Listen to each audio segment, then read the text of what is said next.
everybody wants this business to be like a microwave. They want money quickly. The problem is it's not a sprint.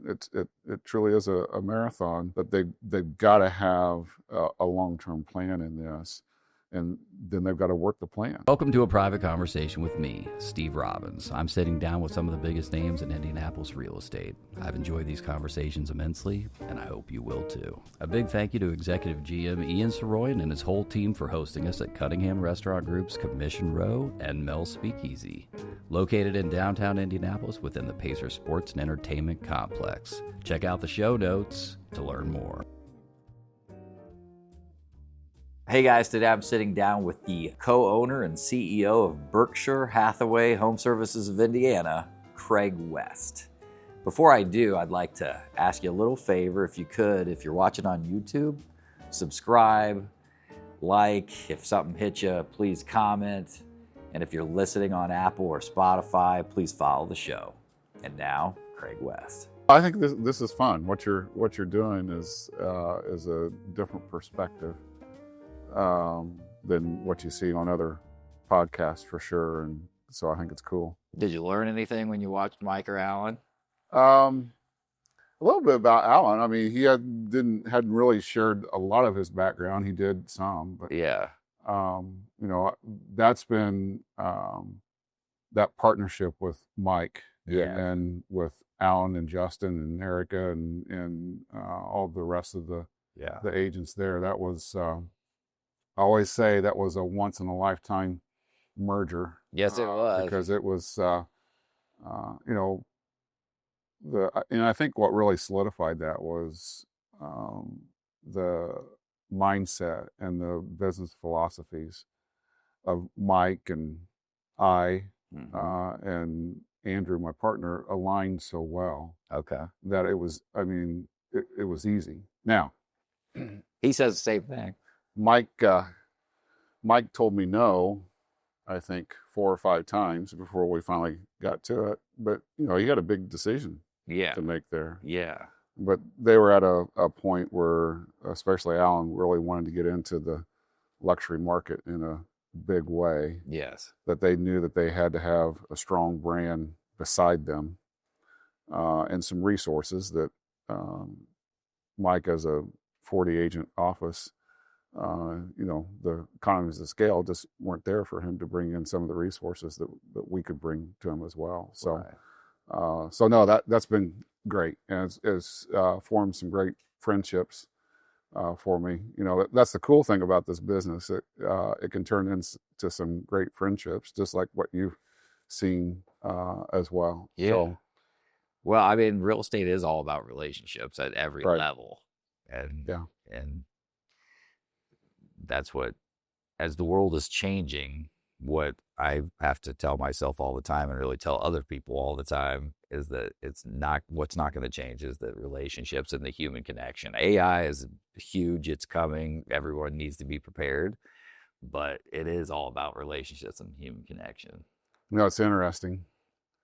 If you go back and look at the real estate professionals that have built a career out of this, and that have sustained a high level of business and consistent income through the market shifts that we've gone through. I mean, you look at the Mike Decks and Allen and the Dick Richwines and Biff Wards, and the common denominator there is they figured out how to build a great network through relationships. And to your point, that will never change. The problem we get into in this industry is everybody wants to be transactional mindset because they're chasing money. Right. A lot of the times, and they lose sight of the big picture of what will sustain them. And that's the easy thing of just like what you and I are doing, is sitting down and actually building a relationship. So that's the what I always have said. That's the easy part of this business, is just to get out and build the relationships. But we lose sight of it. What do you think is the best way to get agents away from being transactionally minded to being relationship minded? That's a good question. They got to have a mindset shift a lot of times. And I think it takes some shifts in the market for them to understand what it is that they have to continue to do, especially when they don't have any income coming in. So, it's interesting. I saw a stat last week, and 51%, just a little over 50% of the active licensees in the state of Indiana have been in the business 8 years or less. So they know nothing but a appreciating market. Oh yeah. They don't understand what we're going through right now, and we haven't really seen the volatility in the market that other markets across the United States have. Thank God for the strong economy in Indiana, but they're starting to see some challenges that they've never seen before. So I think it's those types of struggles that they'll get into will open up their mind to hearing from someone that's been in the business a little bit longer and seen some of those shifts and have been able to navigate through those shifts to sustain a good level of business. We really haven't seen, particularly in central Indiana,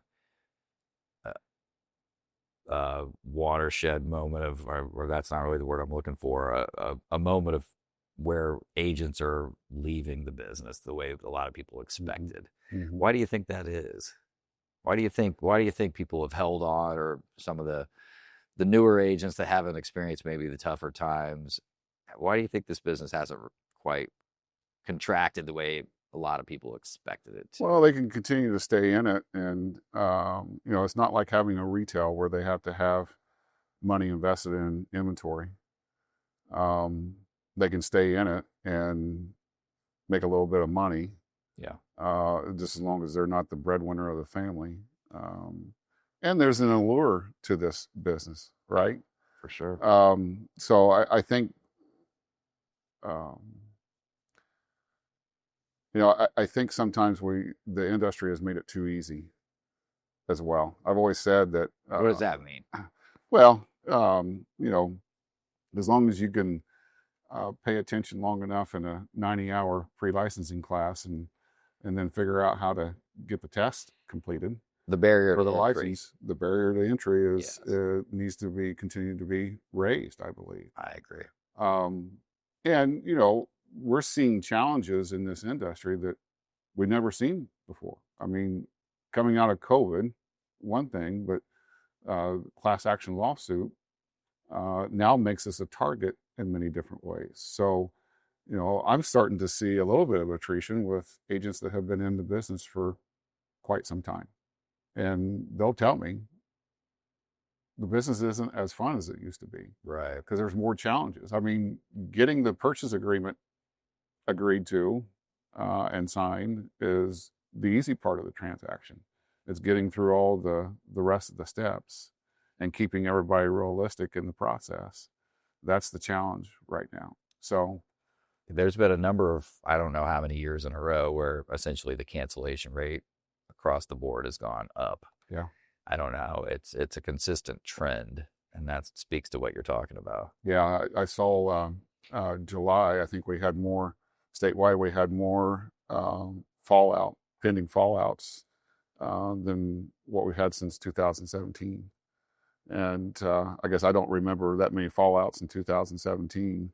But again, the market's changing. I mean, it's been fairly easy to conduct business. I mean, there's been challenges, but the speed of business and the rate of closings, finding buyers have been pretty dang easy here the last few years. And as well as I do, if we get into a normal days on market, I mean, get back to 3, 4, 5 months days on market. Yeah. I mean, agents do not know what they're in for, especially if they've been in the business 8 years or less. Once it starts getting close to 30 days, people are freaking out. Yeah, they are. And they just don't know, really at this point, they don't know what to do unless they spend the time to go through some training or understand from someone that's been through it before what has to be done. So it goes back to that relationship part of it. You've got to have a good relationship with your clients through the transaction as well. So you got started in 1985 in real estate. I think I saw Yeah, that. yeah. And so I'm probably the anomaly because what's the old saying? No one grows up wanting to be a realtor. Well, I'm the one that grew up wanting to be a realtor. So yeah, I got my license when I was 19. I was studying finance at Ball State. okay, Um, and RECP used to be Bill Miller School of Real Estate. Um, mm-hmm. and they were teaching pre-licensing on the campus of Ball State. So I got my license, and I grew up in a family construction business. So I mean, I had that parallel to real estate, and I didn't want to swing a hammer all my life. So the business side of that was what was really interesting to me. Now, I found out quickly how tough it was to get people to trust a 19-year-old with the biggest investment in their life, right? Still not easy. Um, Social so media is changing that a little bit. yeah, yeah, it is. Yeah, well, yeah, it really is if it's used correctly to Yes. show your personality and to show your expertise. But in 1985, when I got my license, September of '85, the interest rates had just dropped to 15.5%. So there was that other challenge, but I was uh, naive enough in the business that didn't stop me. I just went out and tried to figure things out. Well, tell me about the. So you were in finance at Ball State. You got your license. You decided to focus on real estate. I did, And yeah. and what was that first few months like when you pulled the plug on school and decided this is what I'm going to do? Did So you have early success? no, Okay. not at How'd you all. survive? Um, I interviewed with I think 4 different companies in Muncie, and that's obviously where I got started. Grew up in the little town of Winchester, which is east of Muncie, and I was able to impress an owner of a Realty World franchise, Okay. but he had a kiosk in the mall of Muncie. So Okay. he actually rented office space on the outskirts of the mall, and he had a kiosk in the center of the Muncie Mall, which at 19, it was great. I could sit in the mall and watch the girls go by and also figure out if I could sell real estate. So yeah, as I fumbled my way through it, and I really didn't have any training. I mean, my training was back then was I sat at my desk. He gave me a phone book. He said, "There's the phone. Start calling, and good luck." And that, I mean, so he wanted me to dial for dollars, and didn't really tell me what to say. Didn't give me any scripts or anything like that. I just had to figure it out as I went along. So, the struggles have honestly helped me in the capacity I am now because Yeah. I saw as I came up through my career, I saw a lot of different ways to not do real estate correctly from an ownership standpoint, and that taught me. And I always said that if I was in control, that we were going to do things differently than a lot of different areas that I experienced as I came up through it. So, after trying several different ways of engaging and building relationships with home buyers and home sellers. What I understood and started to really do some research in the market was at that time in '85, there was a lot of small family farms that were struggling and couldn't make it. And so they were starting to sell off some acreage. Okay. And coming from a rural county, and, if I wasn't painting houses with my dad, or doing construction with my dad. I was baling hay with my friends, and so I understood the farm agricultural aspect of things too. So I found out where the farmers were meeting for coffee or breakfast every morning, and back then I had the MLS book, Yeah. and This I is when was you were still 19? yeah, I was the true resource of who was buying and selling tillable acreage, and that's Yeah. really how I cut my teeth in it. So that was your niche.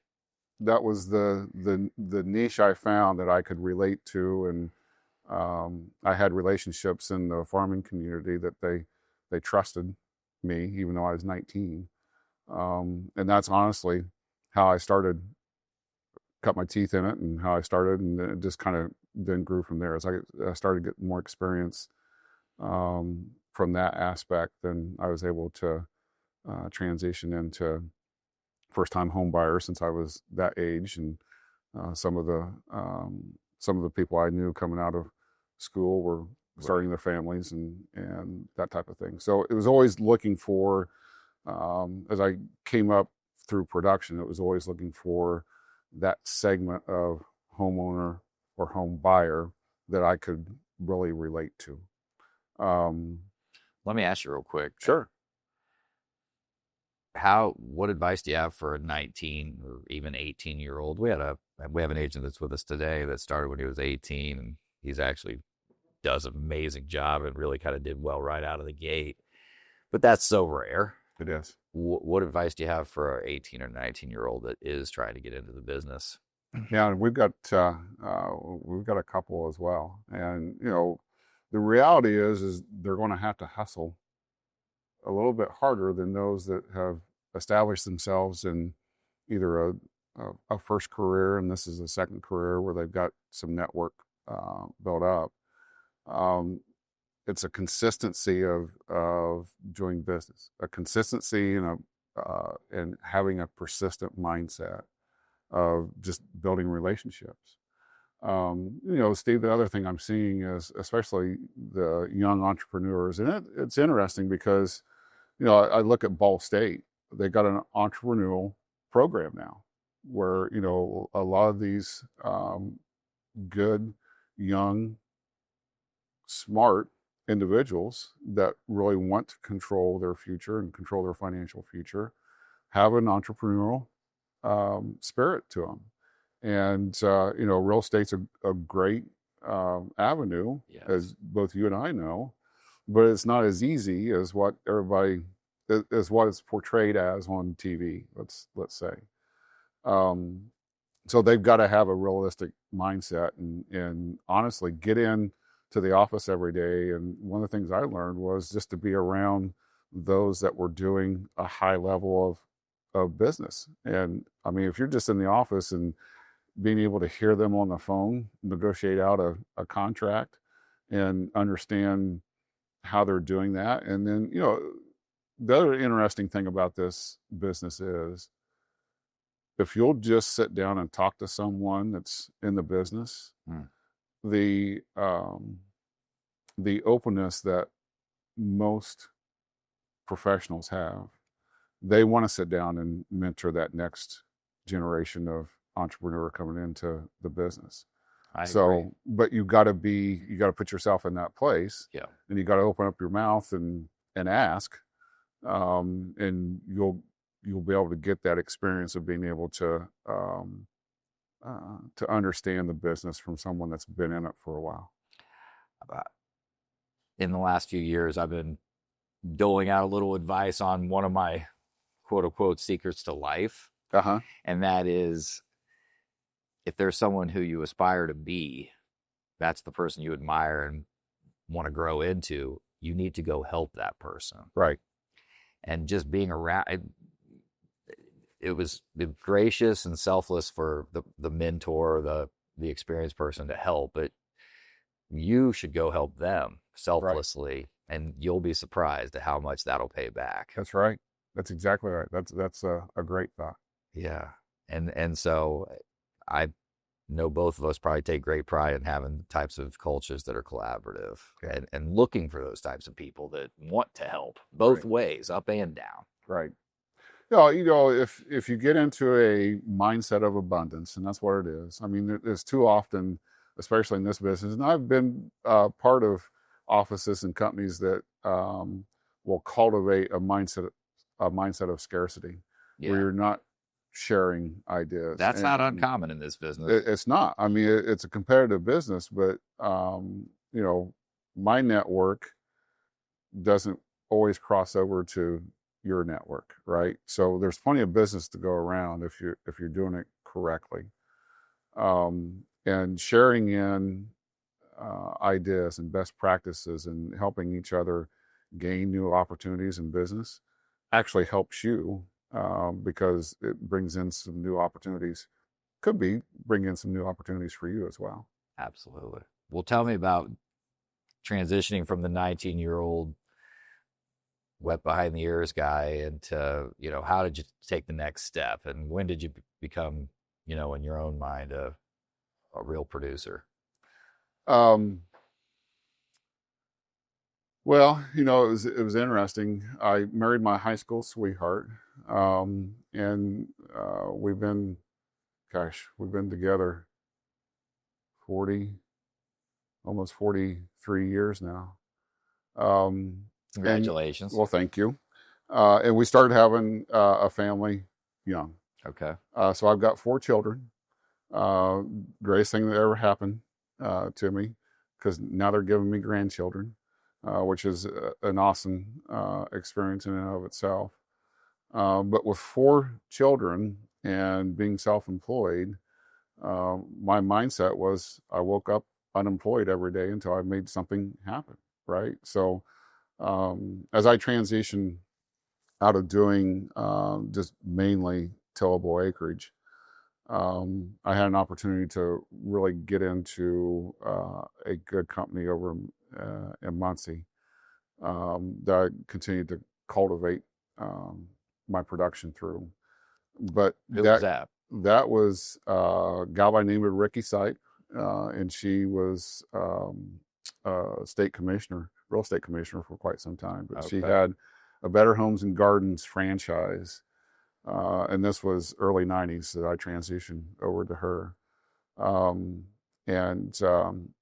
the my shtick was the Better Homes and Gardens, or the cookbook, Okay. and the seeds. I was giving out packets of seeds with my business card on it quite a bit. But as I started to age and started to get experience, then I was starting to build my network over in Muncie, which again continued to bring in some good business opportunities for me as well. But I still had an affinity for my hometown of Winchester, and so she and I partnered together, and we opened up an office in Winchester, which I managed. Okay. So that was my first foray into management and recruiting, and then overseeing agents as well. How many agents did you have? So I had 6 agents when I first got started, and it grew into 12. So we had 12 agents.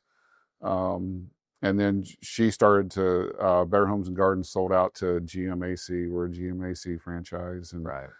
she started to go in a different direction than what I really wanted to go. So then I joined a Remax franchise in Muncie. Okay. Because I decided I wanted to step out of management and just focus on production. That I had something to prove to myself in production. And that was an office that I experienced that did not have a mindset of abundance. It was a mindset of scarcity, and that kind of changed things very quickly.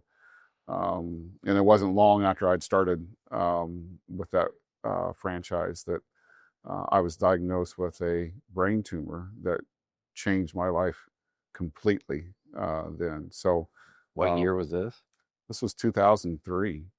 Okay. And so December 27th of 2003, I was at Methodist Hospital, and getting an extra hole in my head, as the old saying goes. And it obviously changed my perspective quite a bit. Now, thank God it was a benign tumor, so I didn't have to go through the treatments and all that. But just the surgery itself and then the recovery from that, Yes, was difficult. Especially when you're self-employed. And thank God my wife was a registered nurse at that time, so oh wow. she had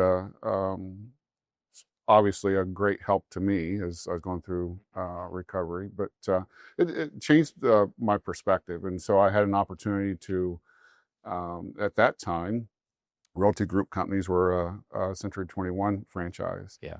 And there was a joint venture in Muncie to the Realty Group companies. And that owner had talked to me about managing his office before I made the decision to go to the Remax office. Okay. And I didn't think I wanted to stay in management. Again, I felt like I had something to prove to myself to be a high producing agent. Well, that life shift that I went through also gave me perspective and What perspective changed exactly? well, it was that I didn't need to be spending 16 hours a day trying to chase business down to prove something to myself. I see. That I had probably something more to give back both to myself and to my family than to be away from them.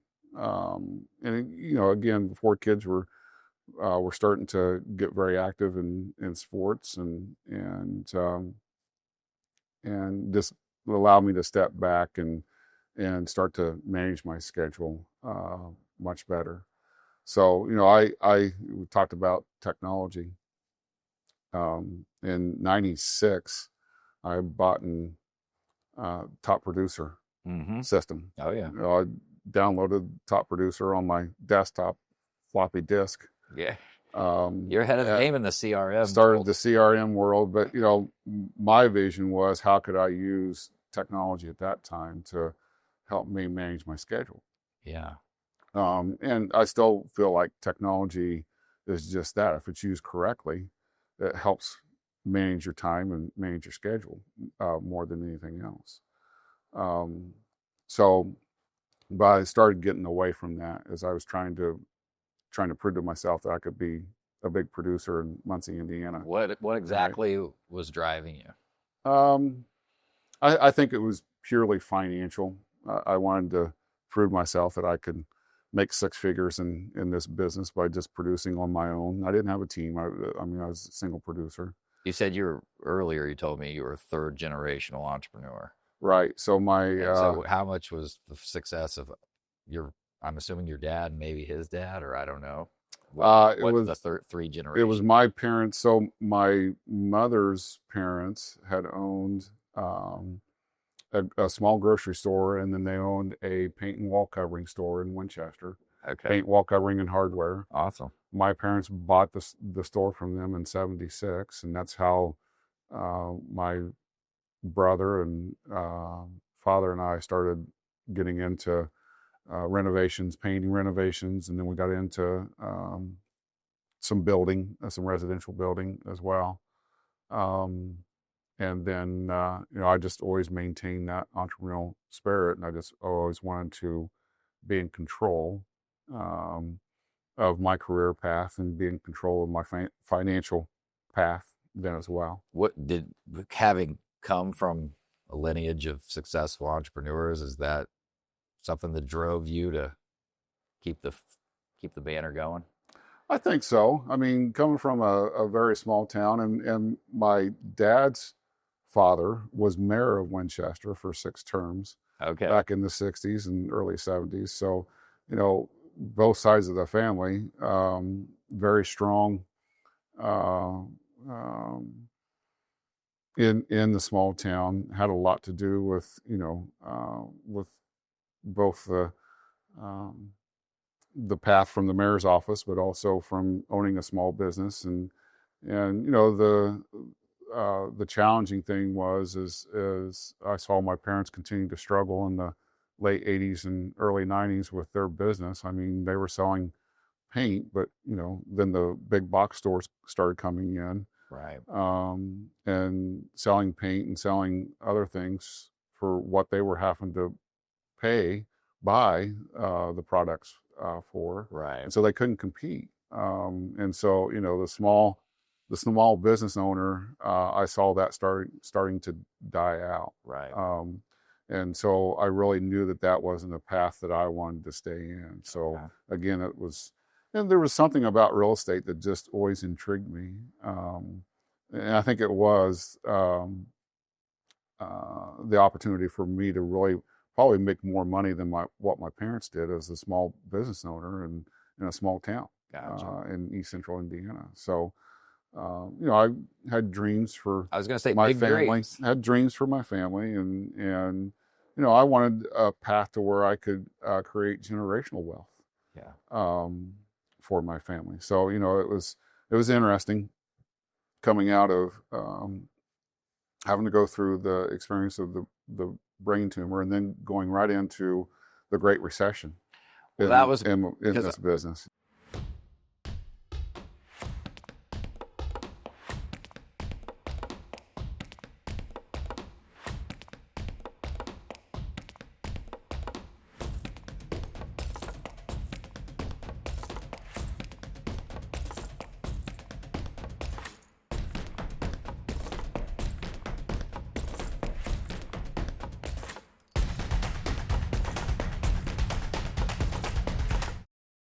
that was my next question, because I saw that you were managing that office in Muncie during the Great Hmm. Recession, and Hmm. we lived through that. I know how hard it was for us. Yeah. We held on by the skin of our teeth. It was Yeah. tough. Yeah, it was tough. Tell me about what your experience was managing an office in Muncie during that time, Yeah, I mean, and because that makes this look like nothing. Whatever we're kind of going through right now. Which oh yeah, it's a oh, blessing. without a doubt. Yeah, we all thought March of 2020 that we were going to be thrown back into Right. a recession period, and I can remember trying to figure out whether I was going to cut staff or how I was going to save money. And Absolutely. but in '04 up in Muncie, the transmission plants were a big job creator in Muncie for decades. Yep. Um, and GM was the first one to shut down their transmission plant in Muncie. So we started seeing job loss and job layoffs, and we started seeing foreclosures. Honestly, '04, '05, before the recession hit. The recession hit in Muncie well before it hit nationally. Okay. And so, I started to see it very quickly because I was still producing. I was managing that office as well. Okay. In fact, coming out of having that tumor, going back into management with the C21 office, still producing, but I was leading the office. I had some of my best years from just a pure units closed. I was closing 75 units by myself while I was still managing the office. But back then it wasn't a high.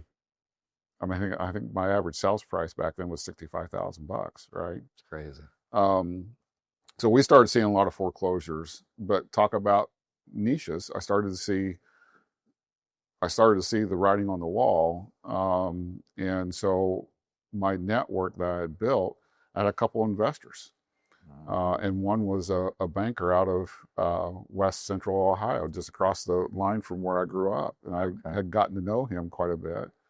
And he had some capital at the time that we were going into that recession period, and he wanted to buy up some foreclosures. So then I started to build a network of investors, and that's what got me through the recession. Was I was selling foreclosures to investors that had some money.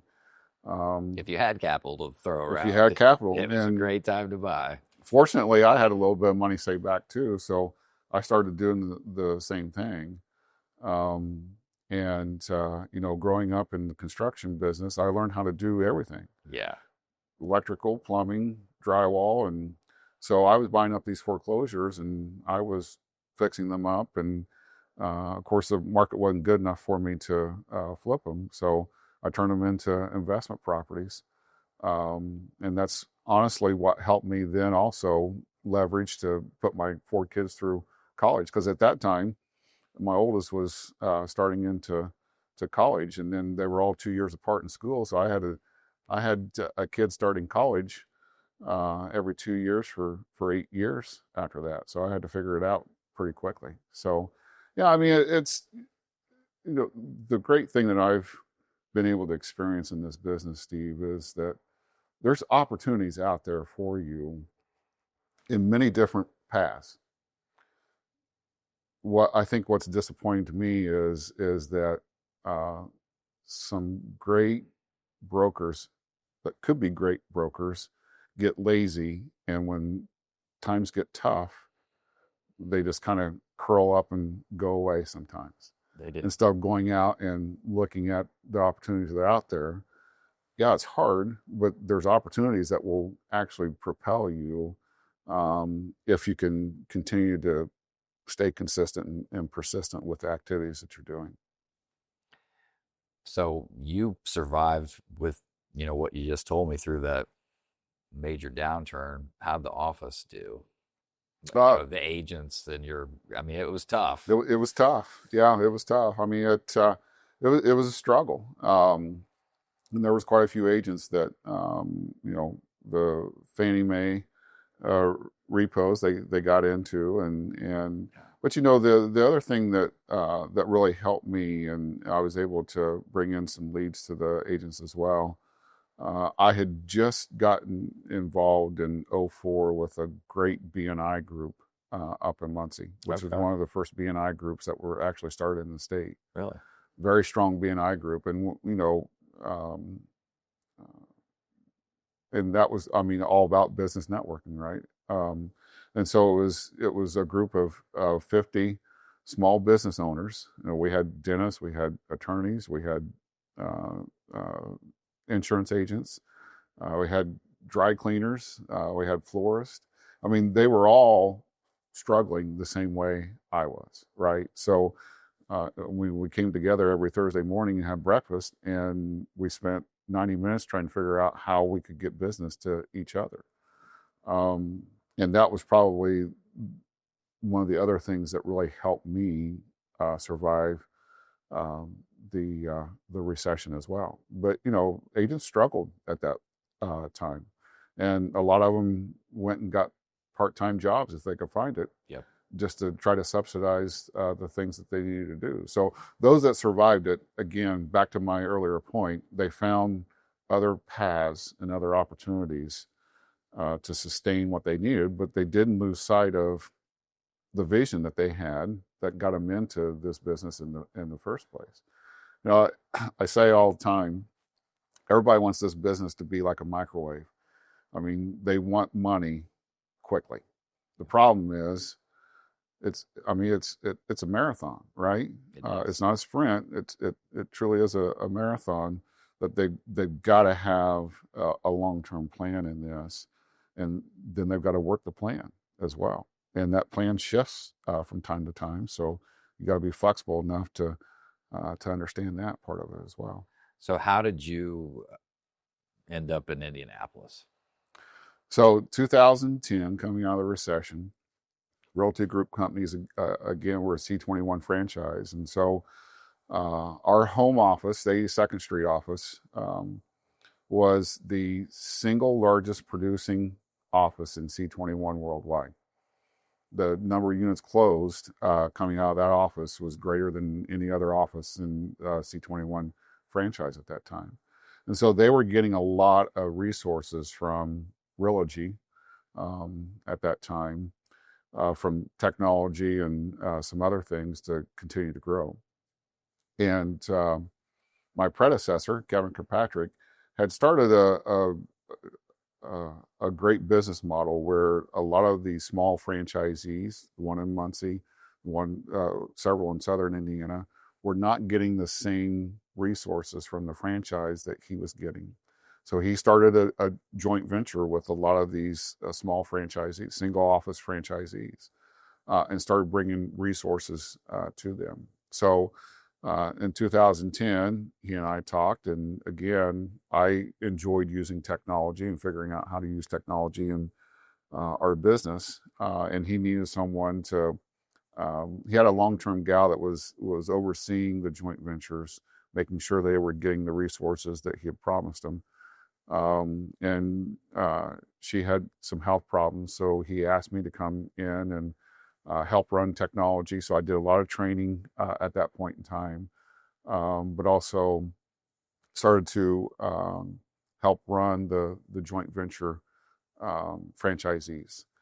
So that's what got me started then with the bigger picture in Indianapolis. So and continued to evolve through there. 2010 was when Kevin and his partners decided to switch from C21 franchise to a Prudential franchise. Right. The challenge was the folks that sold them the franchise at Prudential didn't let them know that Prudential Financial, the parent company, was going to sell off the residential franchise arm. And so 18 months after we transitioned from a 30-year C21 franchise to Prudential, we became a franchise that we didn't know what it was going to be. Right. And that was a painful time in our company history because it was almost, well, it was 2 years. 2 years without knowing. 2 years without knowing, because it was at the end of 2011 when they made the announcement. Prudential made the announcement they were selling off the franchise, and there was a company that came in and bought it called Brookfield, and a lot of people don't know this because it didn't happen for very long. Brookfield owned a lot of malls in Canada and northern United States, but they also had a small regional franchise model here in Chicago and Cleveland. And the big owners of Prudential said there was no way we're going to take on a small regional brand. But then it took 2 years to get through all the legal and compliancy of Berkshire before Mr. Buffett gave his blessing to it. So, and of course, they couldn't disclose that they were in discussion with Berkshire Hathaway at that time as well. So, a lot of pain there because I couldn't tell my agents what we were going to be, and so it was a painful time in our company history. But thank God we were able to align with a strong international brand of Berkshire Hathaway. You know, it was interesting as you saw Warren Buffett's investment pattern coming out of the recession. And he said this at one of the stockholder meetings, 2009, 2010, as we were coming out of the recession, that the residential real estate market was actually going to be the market that was going to help the economy get back and going strong. So, if you looked at it, he acquired Benjamin Moore Paints at that time. He acquired Pampered Chef at that time. So he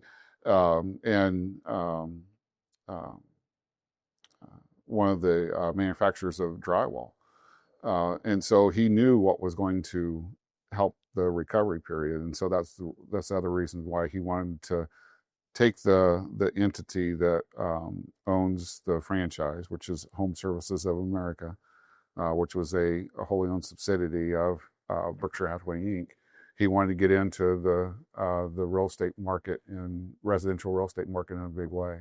So thank God for us that happened because we've been able to utilize that strong brand to continue to build our company as well. How did you end up growing then from the position and kind of running technology to where you are today? Well, I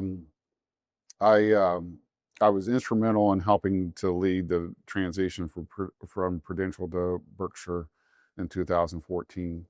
And at that time, Kevin bought out his partner, so he was the sole owner.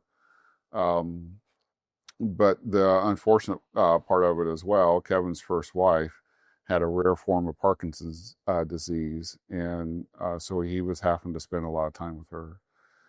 So he really was looking for someone to take over operations of the company. Okay. So he moved me into the COO role in 2014. I led the brand change at that time and allowed him to be with his wife. So he gave me an opportunity, but obviously I built a relationship with him and showed him some value in the prior 4 years that I worked alongside him with the joint ventures, and he gave me an opportunity to move into a lead role of operations. So again, it was a challenging time in the company, and was able to keep a relationship with the agents and help them see a vision that we were starting to build off of a great foundation that they had started back in 1980 And so we were able to just again continue to be consistent with our offerings to our broker partners, because they're business owners and they partnered with us for a reason. And so I mean it's been a great opportunity for me, Steve. And the one thing that I've always said is that I've been lucky and very fortunate, because I've got some great people around me now that really saw the vision of what we were trying to put together and want to be a part of it. And so that's a big reason. I mean, this isn't the Craig West show for sure. And what's cool now is that the next level of growth that I believe our company is going to experience is because of the vision that a lot of people around me are starting to help form. It's not just my vision anymore. So that's the humbling part of being in my chair and seeing how a good group of a leadership team can continue to help evolve and grow the company. Is the 19-year-old kid from Winchester that was chasing the big dreams, does he feel like he's achieved those? Yeah, I've said that I've been able to do something very special for myself and my family. And while it's very challenging some days, as you all know, to sit in an owner's chair, I don't think the agents sometimes understand what you and I go through on a day-to-day.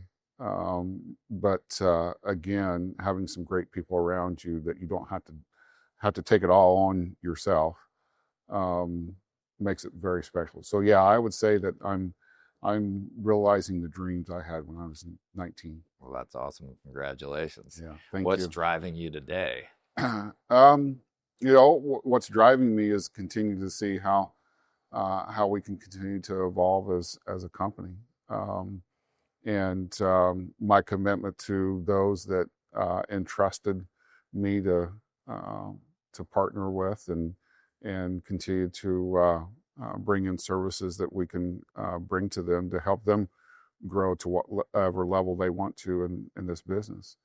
It's interesting. This is a very subjective business. It can be just a few deals a year with some extra money, or it can lead into building wealth for your family.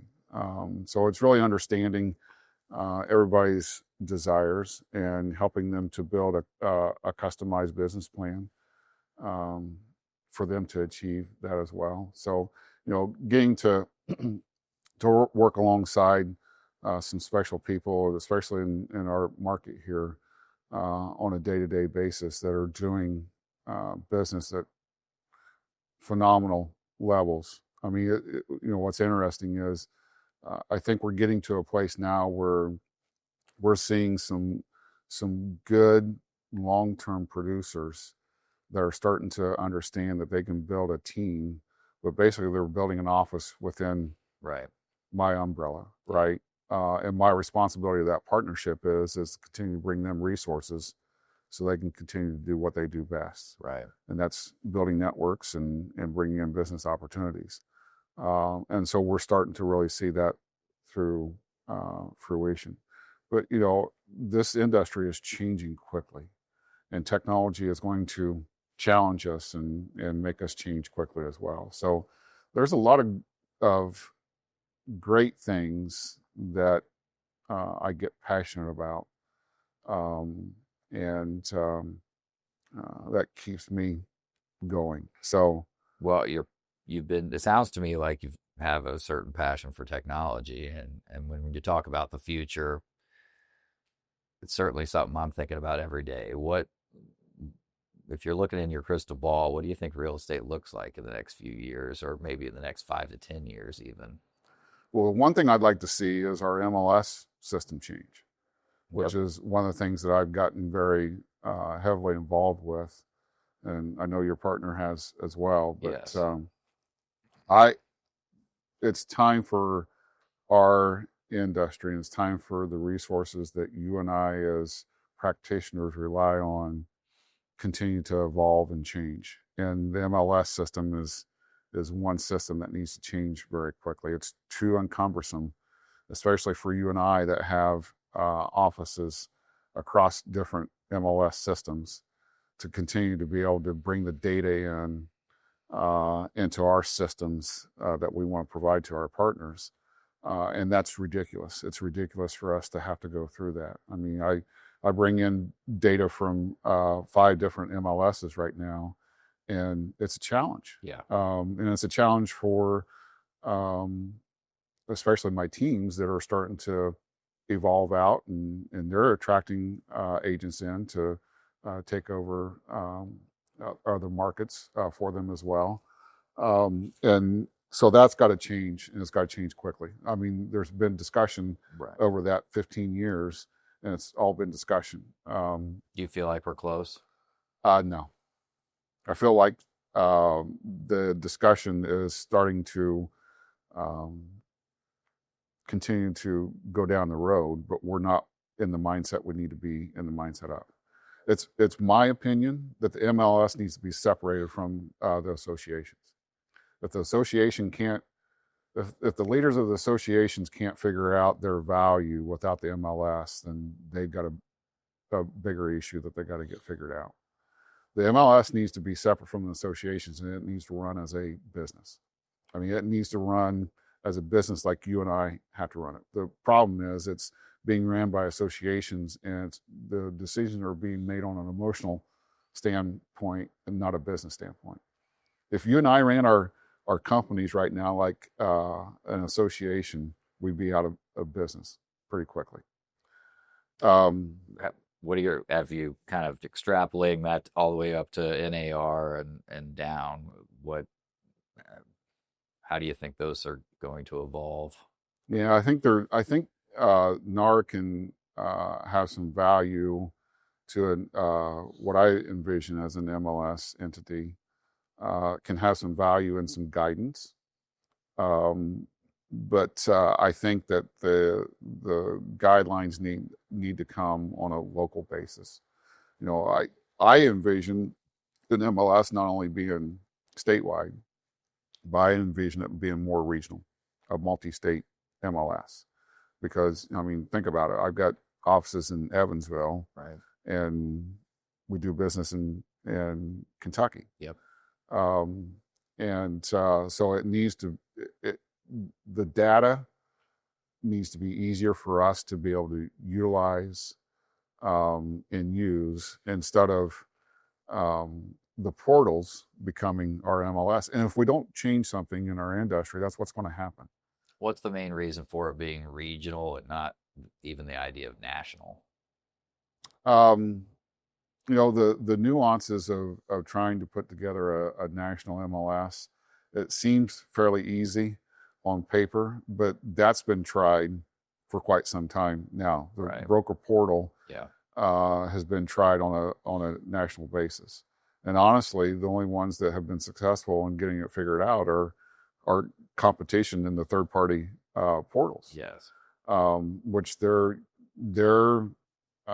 being able to capitalize on our data, right? And so it's time for us to take back control. What percentage of all that's politics?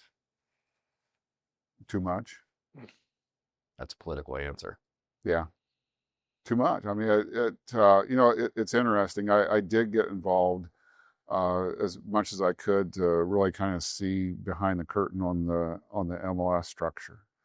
And the national MLS structure. And what I experienced was that those that are leading our MLSs right now are talking with a different language than what you and I are talking. Right.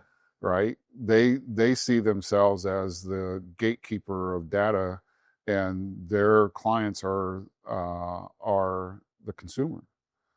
Well, their clients aren't the consumer. Their clients are you and I, right? I mean, that's what the MLS was formed for. It was formed to give us a system, whether it be in a book that I used to carry in 1985 or now digital access. It was a form for you and I as competitors to share our data and help us represent our clients in the best way we possibly can. It's not them controlling things to and focus on what's best for the consumer. They've lost sight of who their consumer honestly is.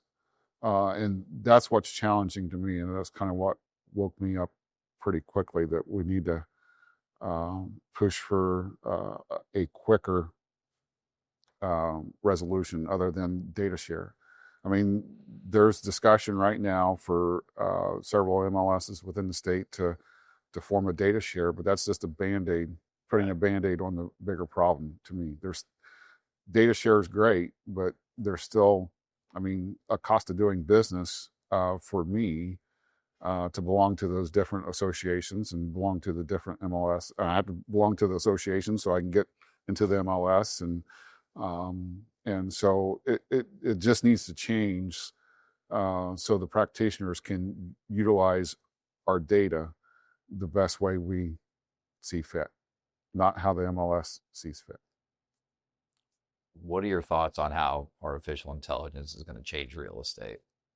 Already is, obviously, and those of us that were in the business in '90s and saw the digital age in late '90s, early 2000s. Of course, they said they were going, the computer was going to put the real estate agents out of business. Obviously didn't. It just changed the way we do business. Now, we were slow to react because we thought we still had control of the data. Back to my earlier point, which we found out very quickly that there was things that were moving quicker than what we moved as an industry. We're going through the same paradigm shift now with AI. AI is not the end all be all. Again, it's going to help us manage time, and it's going to help us continue to build relationships if it's used correctly. But there's also challenges there as well. There's some legal challenges that are starting to come out.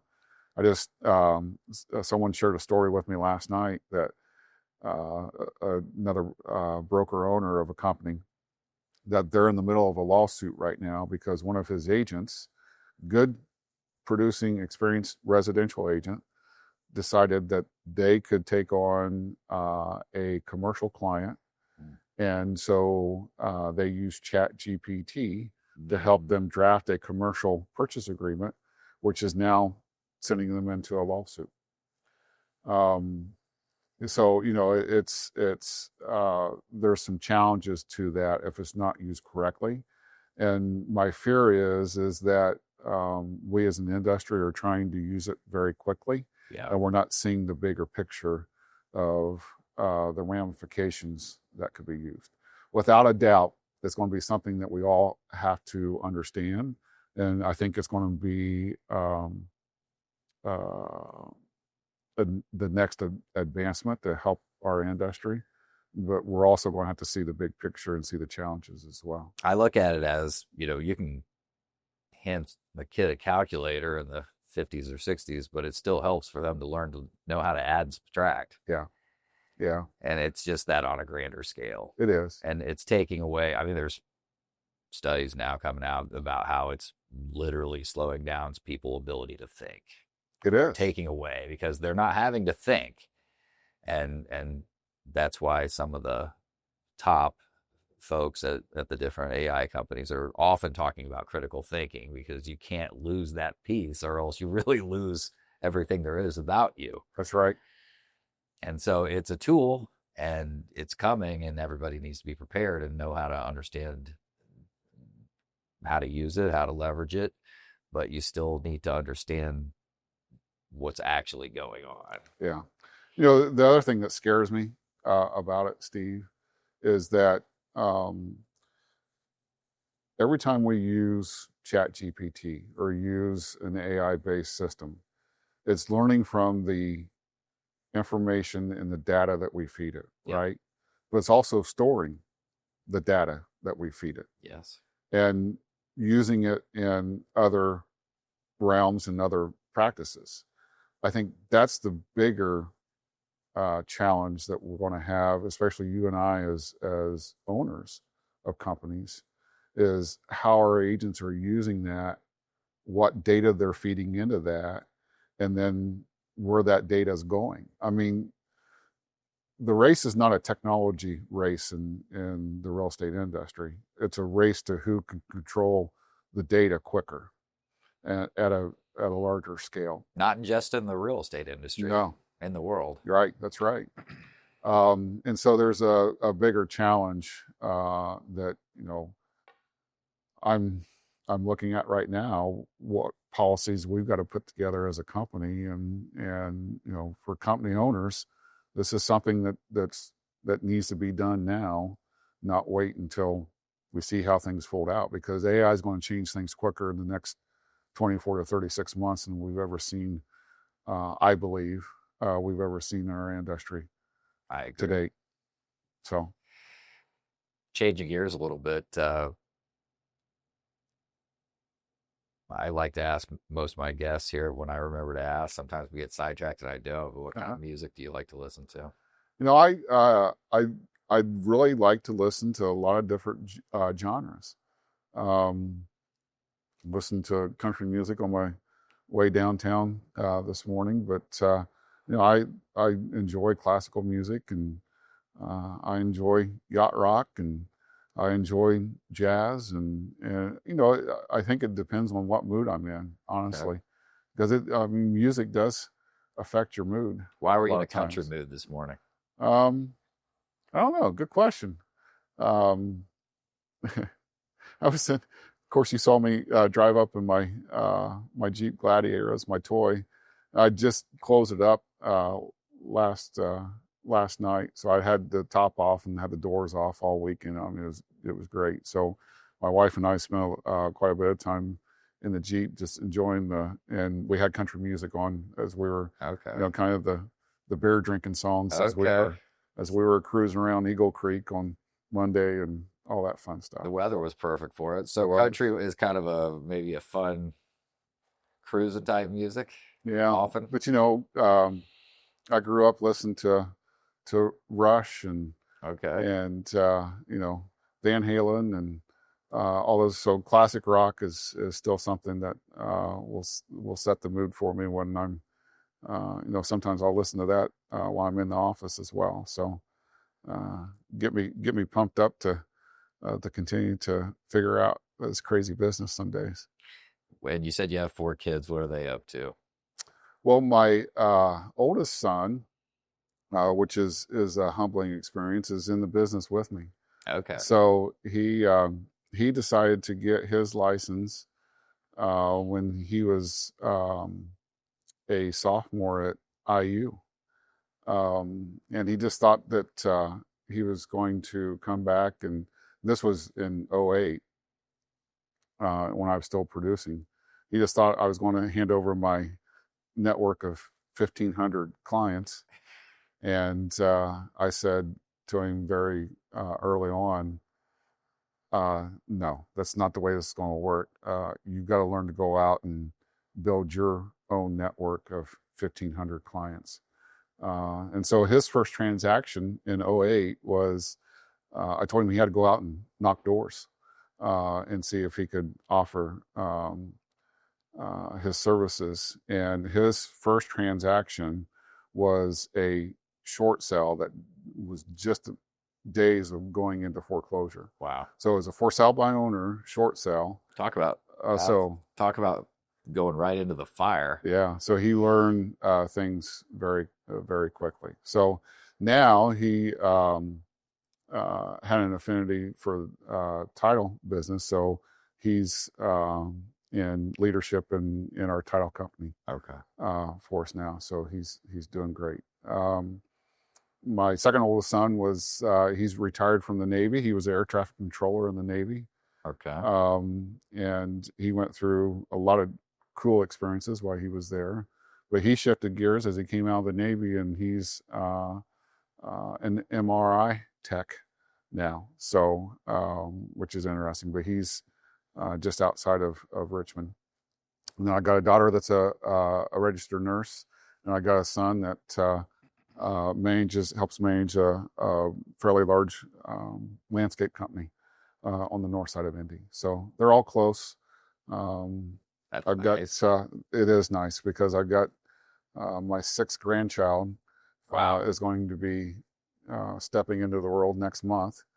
So I've got a 10-year-old grandson. I've got 4 grandkids that are 2 or under, and soon to be 5, 2 or under. So it's a busy time around the West household. I put in a pool 6 years ago, and that keeps them coming back. So it's usually a busy time around my house a weekend when they all come over and swim and cook out and all that fun stuff. Well, it sounds like you got life figured out over here, Craig. Well, I'm not sure I've got it figured out yet, but you're doing pretty good. Got some. We're having fun. You are put it that way. That's good. Absolutely. Let me ask you a couple more questions. So, Sure.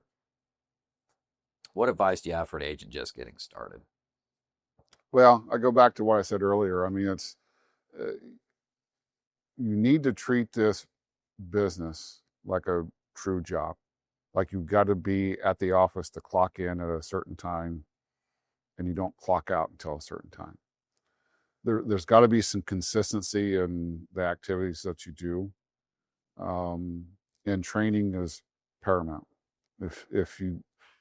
If you joined a company that does not have training for newly licensed agents, then you need to go out and find some training that you can get into. So, and I've always said too often some companies, and I learned this early on, want to do a 2-week training, drink from the fire hose, where it's going to take more time for you to get up and running and actually get experience enough to put a transaction together. So find someone that can help you do that. But as we were talking earlier, be in the office and just listen to the experienced agents that are doing business, understand how they're handling objections, how they're managing the transaction when we get into inspection responses and we get challenges there, and make sure that you avail yourself to learn. Go to open houses. Ask if you can go to a listing appointment. I mean, understand from those around you that are willing to share and be willing to provide some expertise to you. But the biggest thing is that when you first come in this business, you're not going to get your first paycheck in the first 30 days. That's for sure. You've got to understand that this is a long-term plan, and you've got to be patient with it as well. What advice do you have for the agents doing, say, 3 to 5 million that wants to get to 8 to 10? It's expanding your network. I mean, if you really want to get into expansion of your business or get into a different price point, you're going to have to continue to expand your network, because that's where things are going to evolve for you. And again, just like a new agent, it's not going to happen overnight. You're going to have a plan put together, and you're going to have to work the plan. So, what is it that you're doing now to create business opportunities? I've always been a big proponent of reviewing every quarter of what's working, what's not working, what has helped you get to a transaction, what's working, what's not working there, and don't be afraid to try something new as far as lead generation but I think the biggest thing that mid-producing agents get into is they get away from being intentional for the ask. So, I've said all along that that's interesting. If you're eating alone, you're doing it wrong.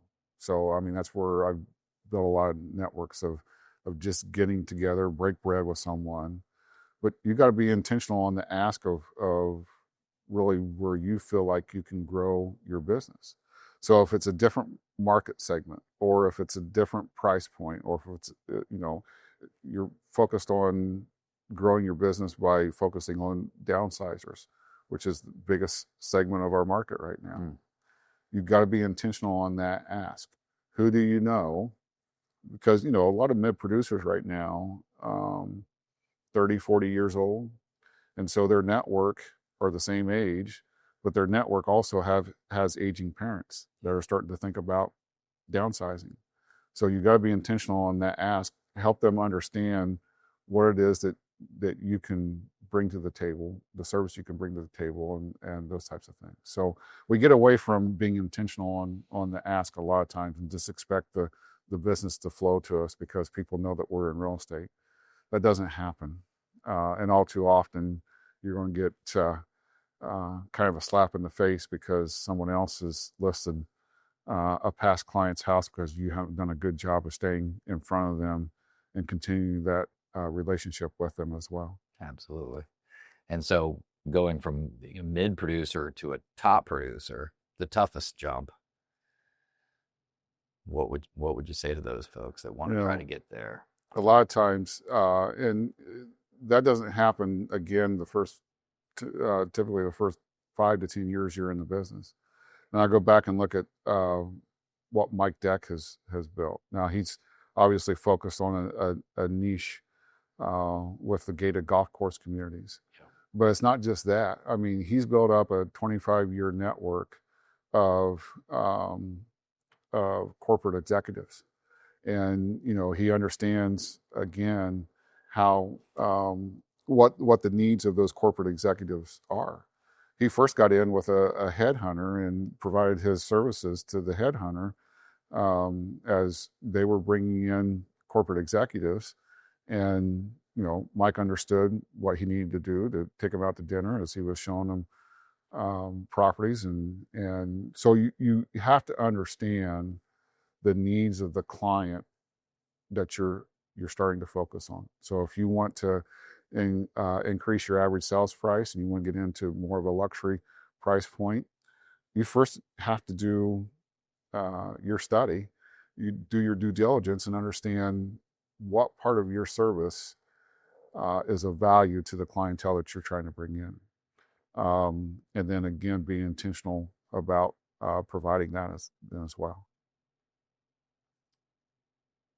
So, looking back, you've had a lot of accomplishments. What are you most proud of? I think the biggest thing that I'm most proud of is the quality of people that I've been successful of surrounding myself with. That's the key. It is. I mean, it truly is. As I said, this isn't a one-man show. And I wouldn't be as successful as the company wouldn't be as successful as it is if it was just me. So I that's probably the proudest point or the proudest part of what I've been able to build. I think the other great thing is that, again, I've been able to do something special for my family. Yeah. And so I've been able to use a 40-year grind in this business to really set up some wealth for my family. So that's the other part of this that I'm proud of, and know that I'm leaving a legacy behind. It's one of the things that as you get into ownership of a company, you want to leave some kind of legacy behind. So I think I've been able to accomplish that as well. Absolutely. You have maybe a little bit of a tougher question, but what's something that you would change if you could?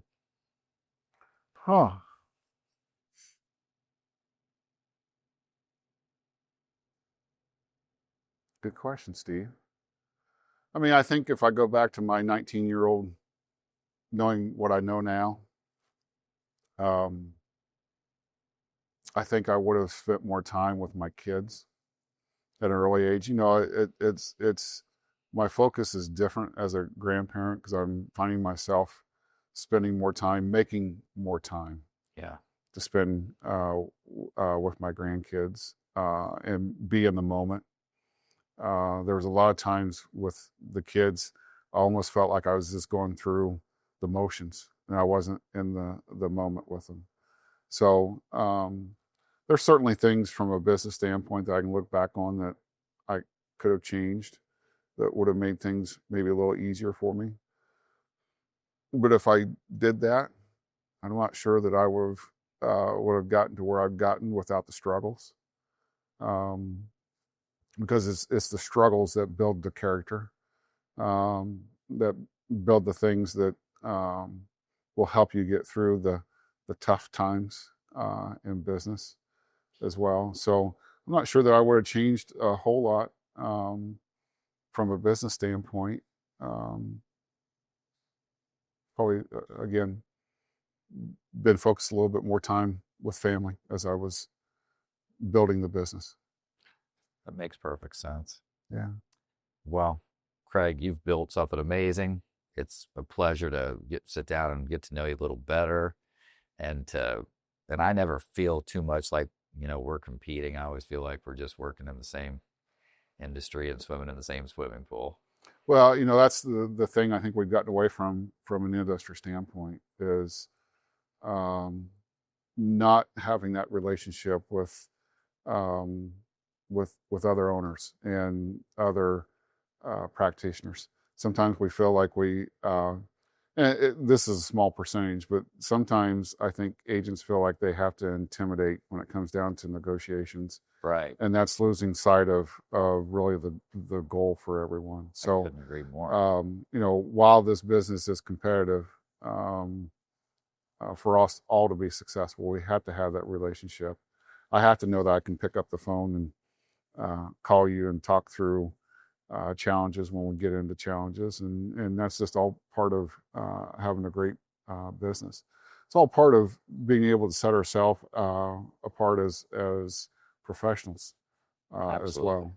So, well, thank you for sitting down. Absolutely, I appreciate the time. Pleasure. Thanks, Craig. Thank you.